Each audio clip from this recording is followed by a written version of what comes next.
7월 7일 다이어트 35일차 일기입니다. 일주일에 한 번은 근육의 휴식을 위해서 하루쯤은 쉬어주는데 그 전날 단테의 촬영으로 인해서 헬스장을 가게 됐어요. 그래서 갔는데 또 운동도 안 하고 그냥 오기가 좀 뭐해서 일단 이제 운동을 하긴 했어요. 유산소를. 이제 혼자 유산소를 하다 보니까 원래 주말에 하체 운동을 해야 되는데 못 하게 돼서 토요일은 유산소 한 번 더 하고 이렇게 일요일 날 다시 나와서 웨이트를 하게 됐습니다. 그래서 결론적으로는 2주에는 하루도 못 쉬었어요. 그래서 지금은 7월 며칠이지? 18일인데 사실 그 주에 하루를 못 쉬었더니 한 주가 너무 피곤하더라고요. 그래서 앞으로는 될 수 있으면 일주일에 한 번은 꼭 쉬려고 합니다. 이제 운동이라는 게 회복 기간이 있어야 돼서 사실 일주일에 한 번 정도는 꼭 쉬어주는 게 몸 회복에도 더 좋거든요. 무조건 뭐 오래 한다고 해서 뭐 좋은 것도 아니고, 그렇다고 해서 휴식을 없이 쭉 한다고 해서 그것도 좋은 방법은 아닌 것 같아요. 이제 사람 몸이라는 게 좀 운동도 중요하지만 운동, 휴식, 영양 이 세 가지가 잘 이루어졌을 때 몸이 좋아지는 거거든요. 이론적으로는 그래요. 근데 실제상 운동을 해봐도 이론적인 게 어느 정도는 맞더라고요. 그래서 물론 뭐 카드라 통신 발달로 뭐 잘못된 정보나 이런 잘못된 지식도 많지만 어쨌든 운동, 영양, 휴식 이 세 가지는 몸을 만드는 세 가지 필수 요건이에요. 저도 아무 정보가 없이 지식도 없이 운동할 때는 사실 떠돌아다니는 뭐 카더라 통신에 의지를 했긴 하지만 이제 트레이너를 하면서 이제 자격증을 딸 때 생리학 공부를 해야 되거든요. 근데 생리학 공부를 하다 보면 참 신기한 게 많아요, 우리 몸이. 제가 갑상선 수술을 했잖아요. 근데 다시 운동을 할 수 있을까? 이런 걱정을 사실 많이 했거든요. 근데 35일 정도 해본 결과 충분히 운동을 할 수 있을 것 같아요. 물론 예전처럼 막 많은 무게를 든다든가 장시간 운동하는 거는 당연히 무리겠죠. 갑상선이 없다는 것만으로도 다른 장기들이 많은 일을 더 해야 되는 상황이기 때문에 무리가 오지 않는 선에서 저도 지금 조금씩 늘려가고 있거든요. 그래서 사람 몸은 이제 어느 정도 수준이 되면 운동이든 약이든 내성이란 게 생기기 때문에 이제 꾸준히 운동을 하다 보면 지금보다는 좋아질 것이고 몸도 지금보다 좋아질 것이고 사실 몸무게 변화는 지금 크게 없다고 봐요. 근데 제가 사이즈 체크를 해보면 사이즈는 줄고 있어요. 즉 그게 무슨 말이냐면 근육량이 늘면 몸무게는 당연히 늘어요. 그런데 지방이 부피가 뭐 근육보다는 크거든요. 그래서 똑같은 55kg여도 지방에서 근육으로 바뀌면 부피는 무조건 줄어요. 그래서 저는 몸무게를 매일 재는 것보다는 사이즈 체크하는 거를 추천드려요. 왜? 같은 60kg여도 어떤 사람은 조금 날씬해 보이고 어떤 사람은 뚱뚱해 보이잖아요. 그게 무슨 차이냐면 지방이 근육보다 훨씬 부피가 크기 때문에 똑같은 60kg여도 근육이 많냐 지방이 많냐에 따라서 몸매는 달라져요. 그러니까 몸무게에 연연을 한다면 운동이란 걸 쉽게 포기하게 돼요. 특히 여자분들이 그런 현상이 좀 있는데 운동을 처음 하면 또 이제 하체 운동 같은 경우는 이제 혈류량이 모이면서 펌핑이 되거든요. 그럼 일시적으로 또 사이즈도 늘 때도 있어요. 근데 이제 사이즈가 늘었다가 한 2, 3일 지나면 사이즈가 줄면서 지방이 근육으로 변한다고 생각을 하시면 돼요. 쉽게 표현을 하자면. 근데 그 기간을 극복을 못하면 빨리 안 변하네. 조바심에 사실은 운동 며칠 해보고 바지가 더 꽉 끼어 이러면서 그만두시는 분들이 대부분일 거예요. 그래서 다이어트를 할 때는 사실 뭐 어려운 용어나 원어를 공부하라는 게 아니라 생리학적인 거를 기본적으로 조금 알고 계신다면 그런 정책이라든가 지루함 포기하고 싶을 때 이론적인 걸 충분히 이해를 하신다면 다이어트를 극복하는 데 큰 도움이 되실 거예요.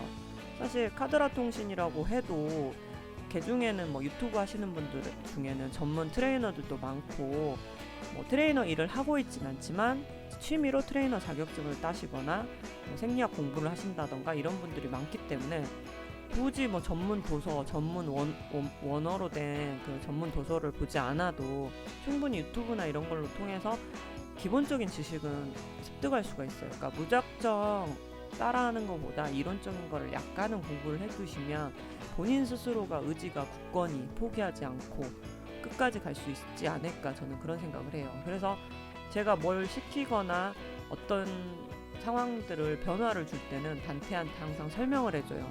왜냐면 단테는 이제 트레이너는 아니기 때문에, 그리고 아무래도 제가 PT를 하면서 여러 명의 회원들을 가르치고 이제 시행착오를 겪으면서 나름 이제 실제적으로 겪은 데이터라는 게 제 머릿속에 있잖아요. 근데 단테 같은 경우는 본인이 데이터가 수집이 되지 않은 상태이기 때문에 좀 힘들면 포기하고 싶을 때가 더 저보다는 많을 거예요. 저는 이렇게 하면 빠질 거라는 확신이 있기 때문에 사실 포기는 쉽게 안 하는 편이에요. 시작하기가 어렵지 좀 끝까지 가는 편인데, 모르는 상태에서 하면 중간에 포기하고 싶은 마음이 수백 번 들거든요. 그래서 그 믿음을 심어주기 위해서 복잡한 뭐 생리학적인 걸 설명하는 게 아니라 간단하게 비유로 설명을 항상 해줘요. 그래서 그런 것들이 필요하다고 저는 생각을 해요. 그래서 왜 이 상황에서는 이래야 되고 이 상황에서는 이래야 되고 이 동작은 이렇게 해야 되고, 이런 간단한 설명들이 사실은 중요하다고 생각해요. 그래서 PT를 받아보신 분도 있으시겠지만 이제 선생님마다 스타일이 틀린데 무조건 운동만 시키시는 분들도 있고, 이 운동은 뭐 어디에 좋고 어떻게 하면 좋고 운동 시간을 뭐 늘릴 때도 이러이런 이유 때문에 운동 시간을 늘려야 된다 구체적인 설명을 해주시는 분도 있고, 그냥 빡세게 운동만 시키시는 분들도 있고, 여러 가지 유형이 있을 거예요. 그래서 본인이 어느 정도 지식을 쌓은다면 PT 받을 때 뭐 바가지 쓰는 경우도 없을 거고, 뭐 한동안 뭐 광고 TV네 뭐 약투네 이런 문제들이 많았잖아요. 거기서도 보면 이제 전체적으로 뭐 트레이너를 싸잡아서 뭐 사기꾼 취급을 하는데, 트레이너 중에 좋은 사람도 많아요. 공부도 많이 하신 분들도 많고. 사실 아무리 봐도 사람 몸을 다루는 일이기 때문에 자기가 이제 계속 공부를 하지 않으면 도태되거든요. 왜냐면 의학적 논문도 계속 바뀌면서 새로 논문이 발표되고 이러잖아요. 그렇기 때문에 트레이너들도 공부를 많이 하세요. 공부를 안 하시는 게 아니거든요. 근데 단편적인 부분만 보고 공부를 안 하고 아무 지식도 없는 트레이너들만 보고 PT를 받으면 안 된다 막 이런 사람도 있는데, 본인들이 어느 정도 지식을 쌓고 나면 PT를 상담을 받으러 가더라도 이 선생님이 최소한 좀 지식이 있는 선생님인지 아니면 무지한 상태인지를 본인 스스로가 느낄 수가 있을 거예요. 그래서 제가 권하는 거는 무조건 PT를 받으라는 건 아니지만, 만약 PT를 받으시더라도 조금의 지식을 갖고 있어야지 내가 좋은 선생님을 고를 수 있는 거고, 내가 혼자서 PT를 받을 경제적 여유가 없다고 해도 내 혼자서 다이어트를 하더라도 조금의 지식이 있다면 내 스스로 의지를 가지고 뭔가 나에 대한 확신, 저는 다이어트의 성공 비결은 그 중에 한 가지는 이거라고 생각해요. 자기 자신에 대한 확신. 무조건 뺄 수 있다. 이렇게 하면 결과가 나온다는 확신이 제일 가장 중요하다고 생각합니다. 물론 저도 처음 할 때는 과연 빠질까 이런 의문을 항상 가졌고 제 스스로한테 믿음을 가질 수가 없었어요. 근데 몇 번 시합을 뛰어보고 쪘다 빠졌다 시행착오도 겪어보고, 회원들을 통해서 시행착오도 겪어보고 데이터를 쌓으면서 무조건 빠진다는 확신이 있기 때문에 포기는 안 하게 되더라고요.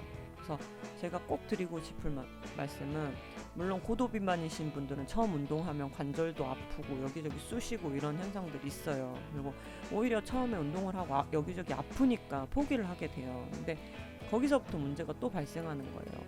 포기를 하면 더 살찌기도 하고 더 관절이 안 좋아지겠죠. 근데 그런 시행착오들을 겪으면서 조금씩 운동량을 늘려가면 사람 몸은 적응하게 돼 있어요. 무조건. 저는 사실 처음 운동할 때 병원을 달고 살았어요. 발목 손목이 나가가지고 치료를 받으면서 운동량을 조금씩 늘리다 보니까 다 적응을 하더라고요.